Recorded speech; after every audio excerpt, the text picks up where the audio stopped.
Kitchen আর রান্নাঘর। আজকে কি রেসিপি আছে দেখতে থাকুন। এখানে শিম কেটে নিয়েছি, এই সাইডগুলো ছাড়িয়ে নিয়েছি, এই সাইডটা একটু বাদ দিয়ে বটি দিয়ে করে নিয়েছি। এটা হাত দিয়ে করলে চলে আসবে পুর ভরে একটা ভাজা বানাবো। শিমগুলোকে এটার মধ্যে পুর ভরে নেব, সব একে একে এ করে নেব। বটি দিয়ে আমি করে নিয়েছি, এটা ছাড়িয়ে নিয়ে পুর ভরে নেব, সব ছাড়িয়ে নেব। এখানে টমেটো রেখেছি কুচিয়ে, অল্প সামান্য চিনি দিয়েছি স্বাদ হওয়ার জন্য, ধনেপাতা কুচি, জিরের গুঁড়ো, লঙ্কা কুচিয়ে নিয়েছি একটা, হলুদ, আদা গ্রেট করে নিয়েছি, কালো জিরে আছে, লবণ, ঝাল লঙ্কার গুঁড়ো। আলু নিয়ে নেব, আলু প্রেসারে সিদ্ধ দিয়ে নিয়েছি, আমার যে কটা লাগবে নেব।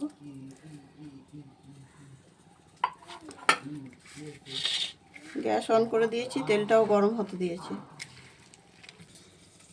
জিরে ধনের গুঁড়ো ভাজা ছিল, দিয়ে দিলাম কিছুটা, লবণ মশলা টশলা যা দিয়েছিলাম সব ঠিকঠাক আছে।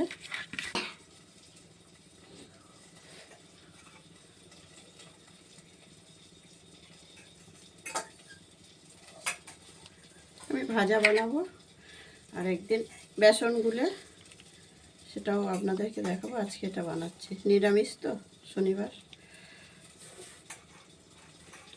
পুর ভরা শিম ভাজা।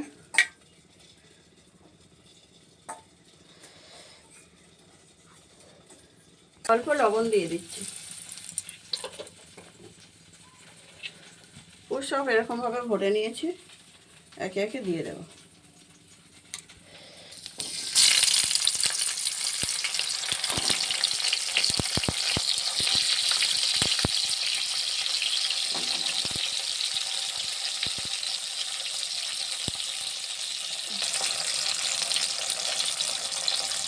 অল্প হলুদ দিয়ে দিই।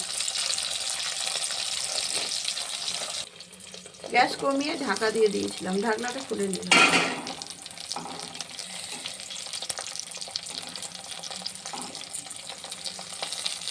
গ্যাসটাকে একটু বাড়িয়ে দিচ্ছি, উল্টিয়ে দেবো একে একে সব।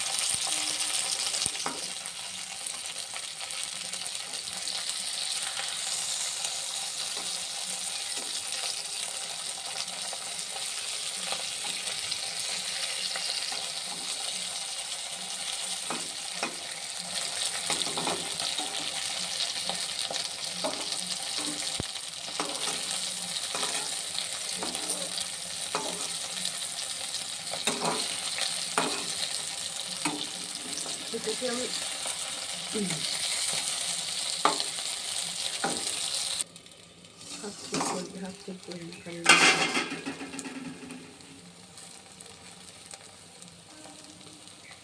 হয়ে গেছে, নামিয়ে নেব। গ্যাসটাকে একটু বাড়িয়ে দেব।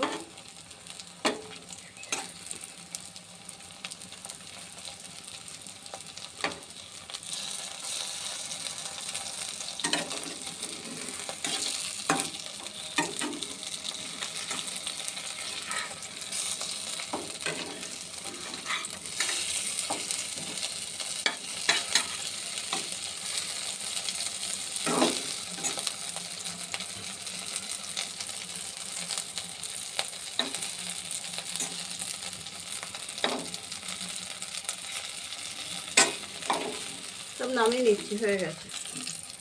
পরে যে ছিল 3 পিস দিয়ে দিয়েছিলাম, উল্টে দিচ্ছি।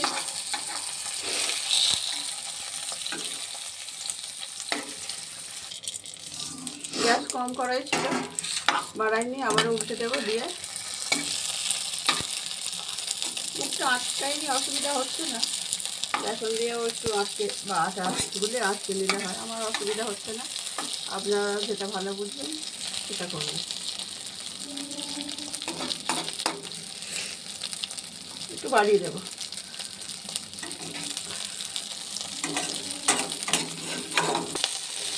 হয়ে গেছে, গ্যাসটা বন্ধ করে দেবো।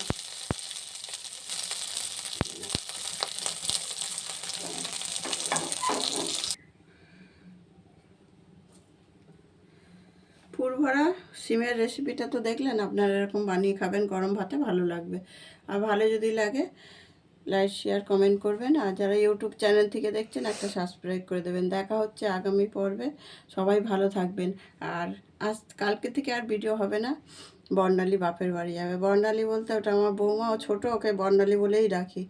ও কদিন ওখানে পুজো আছে, 14 হাতকালী পুজো হয়, ও যাবে কদিন থাকবে, আর কদিন ভিডিও হবে না। সবাই ভালো থাকবেন।